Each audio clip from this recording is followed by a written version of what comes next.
Olá, o TCE na TV está no ar e neste momento também é transmitido simultaneamente pelas rádios web da Corte de Contas Sergipana e da Câmara de Vereadores de Aracaju. Confira comigo os destaques de hoje. Ações culturais da Corte de Contas são apresentadas no Conselho Estadual de Cultura. Dificuldades enfrentadas por pacientes com câncer que dependem da rede pública de saúde para o tratamento são debatidas no Tribunal de Contas de Sergipe. Fiscalização e controle, o balanço dos processos julgados pelos conselheiros nas sessões das câmaras e do Pleno. E ainda, no quadro Entrevista, vamos destacar os critérios de bandeira tarifária da energia elétrica, no bate-papo com o assessor de comunicação da Energisa, André Brito. Fique com a gente, o TCE na TV está só começando.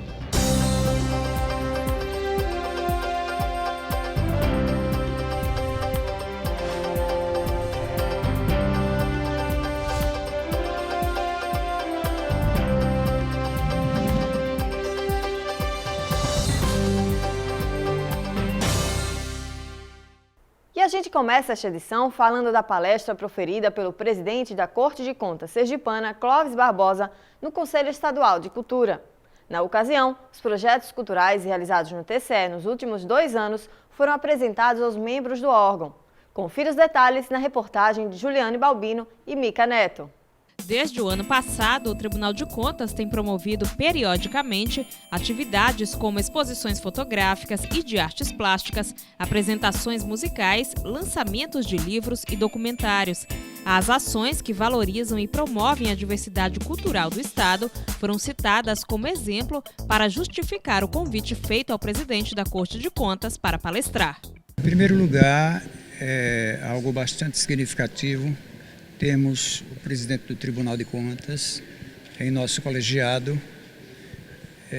Em segundo lugar, no tocante ao trabalho relacionado ao cuidado com a memória do Estado, visto que o Tribunal tem produzido livros e tem realizado documentários de importância substancial para a nossa cultura. Depois da palestra, o secretário executivo da Secretaria de Estado da Cultura, a Secult, destacou a ligação do presidente do TCE com as ações culturais e falou da importância da interação entre os órgãos que trabalham para fortalecer a cultura.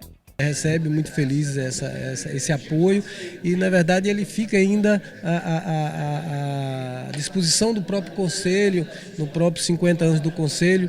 Isso é importante, essa interação. Então a gente vê com bons olhos e agradece a presença do presidente aqui e mostrando essas ações tão importantes que o Tribunal faz na área da cultura. O empenho no sentido de garantir espaço para a cultura no órgão que é visto por alguns apenas como fiscalizador foram apresentadas com detalhes aos membros do Conselho pelo presidente do TCE e emocionou o vice-presidente do órgão. Emocionado de ver essa ação tão em prol da cultura feita pelo Tribunal, um órgão tão importante que sai um pouco da sua função principal para ir para esse lado cultural e dessa contribuição para que a nossa arte, a nossa cultura seja valorizada.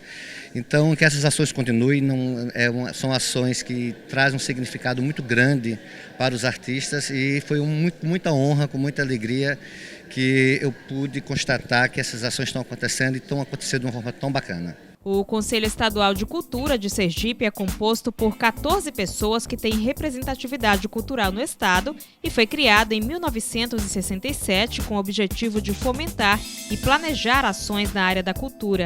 Ao falar sobre o convite recebido, o presidente do Tribunal de Contas destacou a importância do órgão e ressaltou o comprometimento em preservar a memória sergipana.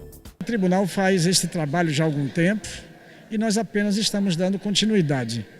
No mês de setembro nós vamos ter a oportunidade de prestar homenagem a um sergipano de grande valor cultural, um homem que militou na fotografia do cinema, na 7ª arte, e que é reconhecido nacionalmente e internacionalmente como um dos grandes fotógrafos de cinema. Ele trabalhou com Glauber Rocha e teve um papel de destaque na fotografia do filme Deus e o Diabo na Terra do Sol. A seguir, dificuldades enfrentadas por pacientes com câncer são discutidas durante reunião no TCE. E ainda, a gente traz o balanço dos processos julgados esta semana nas sessões das câmaras e do Pleno. Não saia daí, o TCE na TV vai a um rápido intervalo e volta já.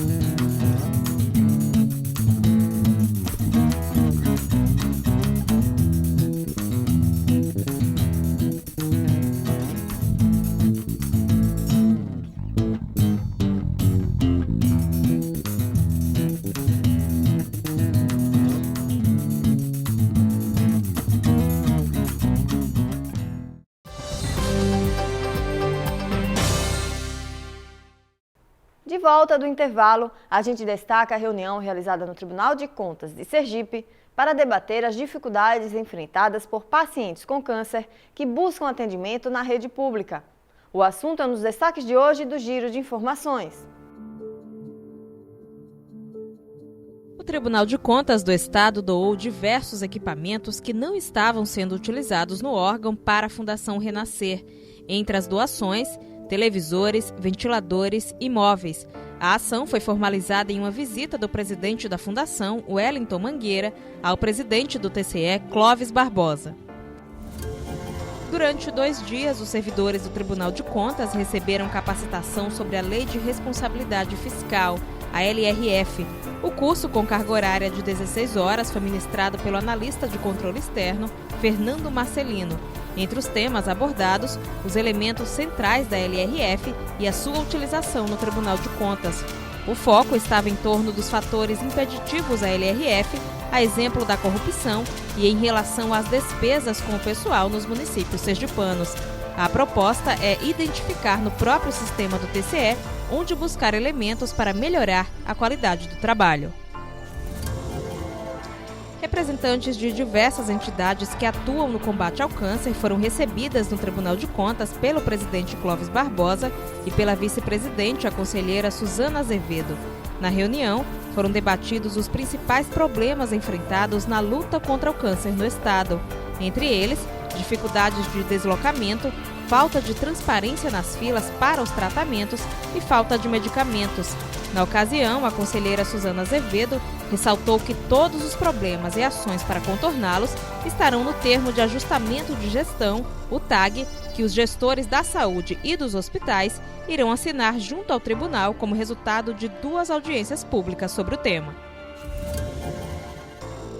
Foram prorrogadas até o dia 31 deste mês as inscrições para o concurso 1 Minuto Cidadão, Prêmio Valdemar Lima de Roteiros. Fruto de uma parceria entre o Tribunal de Contas, a Secretaria de Estado da Cultura e a Fundação Aperipê, o concurso premiará roteiros cinematográficos inéditos de curta-metragem, gênero ficção, em 3 temas: corrupção, transparência e cidadania. As inscrições devem ser feitas na Secretaria da Cultura. Além de R$ 5.000, os filmes vencedores serão produzidos e exibidos nas TVs públicas do Estado. O edital pode ser acessado nos portais do TCE e da Secretaria da Cultura. E chegou a hora de você ficar informado sobre o julgamento dos processos da semana, durante as sessões das câmaras e do Pleno. Confira o balanço semanal. Nesta semana, na sessão da primeira Câmara, foram julgados 5 processos, dentre recurso de reconsideração, contratos de prestação de serviços e transferências para reserva remunerada. Na segunda Câmara, foram 31 processos julgados. Na pauta, autos de infração, recursos de reconsideração e aposentadoria. No Pleno, 10 processos e 4 protocolos foram julgados pelo colegiado. Contas anuais e denúncias foram os assuntos tratados. Todos os votos foram aprovados por unanimidade pelo colegiado e, em alguns casos, ainda cabe recurso junto ao TCE. Para saber mais detalhes dos julgamentos, acesse www.tce.se.gov.br e clique no portal de serviços.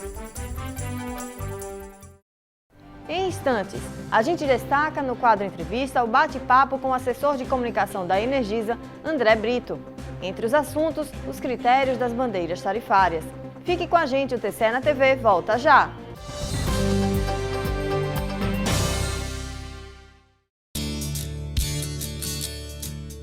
Memórias. Tribunal de Contas de Sergipe. Nascido na cidade sergipana de Japaratuba, no dia 11 de dezembro de 1943, o radialista e jornalista Reinaldo Moura Ferreira ingressou como conselheiro do TCE em 2001, nomeado pelo então governador do estado, Albano Franco, na vaga que foi aberta com a aposentadoria do conselheiro Tertuliano Azevedo. No TCE, Reinaldo Moura ocupou os cargos de corregedor-geral, vice-presidente e presidente do órgão. Comunicador por vocação, o conselheiro Reinaldo foi responsável pela criação de ferramentas que contribuíram para estreitar a relação do órgão com a sociedade. Entre elas, a Rádio Web TCE e o programa semanal TCE na TV. Ao completar 70 anos, em 2013, Reinaldo Moura deixou a Corte de Contas de Sergipe em virtude da aposentadoria. Memórias. Tribunal de Contas de Sergipe.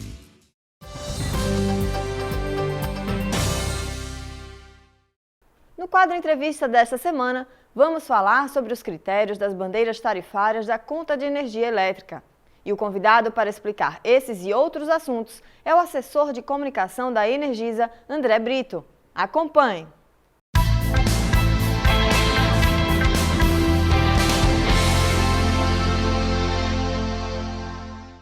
Está todo mundo preocupado com o que dói no bolso, né? O regime de bandeiras voltou a ser adotado. André, obrigado por sua vinda ao nosso programa. Vou falar logo da questão que dói no bolso, né? Como é que está o regime de bandeiras? A turma está preocupado com a conta e o ouvinte pergunta, né? O telespectador pergunta, por que é que aumenta todo dia a minha conta? Bom, primeiro explicar o que é o sistema de bandeiras, né, Messias? Bom dia, Messias, bom dia a todos os ouvintes e telespectadores. O sistema de bandeiras foi criado para demonstração para indicar, né, a produção de energia elétrica no Brasil. Por exemplo, a matriz energética brasileira, basicamente, eu tenho a sua maior parte em matriz hidrelétrica, é a produção de energia a partir do movimento da água. Quando há deficiência de água nos reservatórios, então você tem um comprometimento da produção de energia. Para que a demanda do país continue sendo atendida, há então uma necessidade de acionamento das usinas termoelétricas. E aí o que acontece? O custo para se produzir energia termoelétrica é muito mais alto do que para se produzir com energia hidrelétrica. Então, o que acontece? Esse custo, então, é repassado através do sistema de bandeiras tarifárias. Quando a produção de energia termoelétrica aumenta, aí você tem uma bandeira amarela. Aumenta mais ainda, você tem bandeira vermelha e ainda mais ainda com bandeira vermelha patamar 2, no caso, patamar 1, patamar 2. Então, no caso do mês de julho agora, a Agência Nacional de Energia Elétrica definiu que a bandeira seria, então, a bandeira amarela com um custo adicional de 2 centavos por quilowatt. O que a cada 100 quilowatts vai dar o valor de R$2. Mas não é para R$100, para 100 quilowatts. Não. É por quilowatt. Que geralmente, 2 centavos por quilowatt. Geralmente acontece a divulgação, para se ter uma ideia, aí se divulga 100 quilowatts, R$2, mas a partir de 1 quilowatt, a bandeira já está sendo, né, apresentada, então 2 centavos por quilowatt-hora na bandeira vermelha, 3 centavos se for bandeira vermelha patamar 1 e 3,5 centavos se for patamar 2 da bandeira vermelha. Vocês trabalham, ou o governo avisa vocês que trabalham com que prognóstico? Porque a realidade das chuvas, a despeito está chovendo. Por aqui, na calha do Velho Chico, por exemplo, não está chovendo. Teremos o quê? Mais bandeiras piores? Não, a gente não tem como prever. Nenhuma concessionária do Brasil tem como prever isso. Inclusive, a Agência Nacional de Energia Elétrica divulga isso 1 dia, 2 dias, 3 dias antes da bandeira ser taxada para aquele mês ali, né? Então, a gente não tem como saber. Bom, esse aumento é sempre definido de acordo com a bandeira, André. Agora, mas existem os aumentos regulares, que são autorizados. No caso da Energisa Sergipe, o reajuste acontece no mês de abril, que pode ser para mais ou pode ser para menos. Esse reajuste, a gente já teve algumas situações aqui em que houve redução do valor da tarifa. Nesse ano, houve a média, salvo engano, foi de 8, alguma coisa, 9 pontos percentuais. Mas a gente já teve redução, sim, do valor da tarifa. Qual a avaliação hoje que a Energisa faz do ponto de vista dessa eficiência, dessa eficácia no atendimento à população? A mesma pesquisa Abrad, que nos trouxe esse prêmio agora no dia 28, aponta que o índice de satisfação dos clientes, por exemplo, chega a mais de 85% de satisfação dos clientes de Sergipe com a Energisa aqui no nosso estado. Isso é uma grande satisfação e a gente trabalha para fazer com que essa satisfação cresça mais, porque a nossa atividade fim é distribuir energia elétrica, né?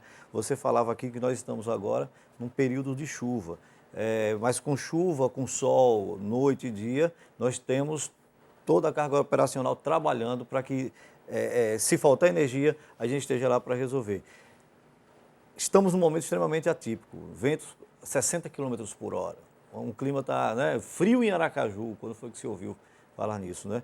Nós saímos, Messias, para você ter uma ideia, de 70 ocorrências que normalmente acontecem, para mais de 300 ocorrências nos 3 últimos dias. Então, isso é um fato extremamente fortuito. A natureza realmente, a gente viu árvores caindo sobre redes de energia, enfim, uma série de situações que criaram hoje uma situação de contingência, que a gente já conseguiu reduzir bastante isso, mas ainda estamos passando por um momento ainda crítico, mas a energia está trabalhando. E o interessante é que algumas pessoas dizem, nunca faltou energia aqui dessa forma, tal. Enfim, por quê? Porque já estão acostumadas a uma continuidade maior do fornecimento. Uma outra questão que envolve muito a prestação de serviços de Energisa é a questão de atender a população de baixa renda. Como é que está esse processo hoje? As pessoas têm direito a uma tarifa especial? Acabou isso? Não acabou, Messias. Inclusive, há 2 anos, o governo federal mudou a regra. Quem tem direito à tarifa social de energia elétrica? Pessoas que têm algum benefício social do governo, como Bolsa Família, como Bolsa Escola, que tem um número de inscrição social. Então, essa pessoa se cadastra, o governo mudou a regra exigindo que a cada 2 anos as pessoas se cadastrem, tanto numa Secretaria de Ação Social ou num CRAS, que é um Centro de Referência em Assistência Social. Após o recadastramento na Prefeitura, liga para a Energisa e faz esse recadastramento também. E aí tem direito a receber um benefício que pode chegar até 65% de desconto no valor da conta de energia. Então, quem está ouvindo a gente agora, quem está em dúvida, né, vai até a Prefeitura ou um Centro de Referência em Assistência Social e faz o recadastramento. E aí só basta ligar para a Energisa e informar o número do NIS e o número da unidade consumidora para que a unidade possa receber o benefício. Só para você ter ideia, havia mais de 150 mil beneficiários desse programa de tarifa social que popularmente se conhece como tarifa baixa renda. Mais de 100 mil pessoas, mais de 120 mil pessoas perderam 250 mil pessoas, 150 mil perderam esse benefício por conta da mudança da regra. A Energisa fez um cruzamento de dados com dados do Ministério da Ação Social do Ministério e conseguiu colher informações e automaticamente conseguiu recadastrar mais de 80 mil pessoas. E depois fez um trabalho indo de casa em casa, endereço em endereço, para poder também colher as informações. Mas encontra o caso de pessoas que se cadastram como baixa renda e não são? Não, no caso da Energisa não, porque tem que apresentar, quer dizer, cabe à Energisa só receber o número de inscrição social, que cada número só corresponde a uma unidade consumidora. Não vai acontecer, uma pessoa tem o número do NIS. A originalidade desse cadastro, se houver ali informação falsa... Aí não cabe, nesse caso, não cabe a Energisa. Não cabe a Energisa. Cabe uma verificação do poder público. A Energisa tem outro programa que a gente fala em alcance social, que é na troca de equipamentos das pessoas. Continua esse programa? Continua o chamado nosso programa de eficiência energética.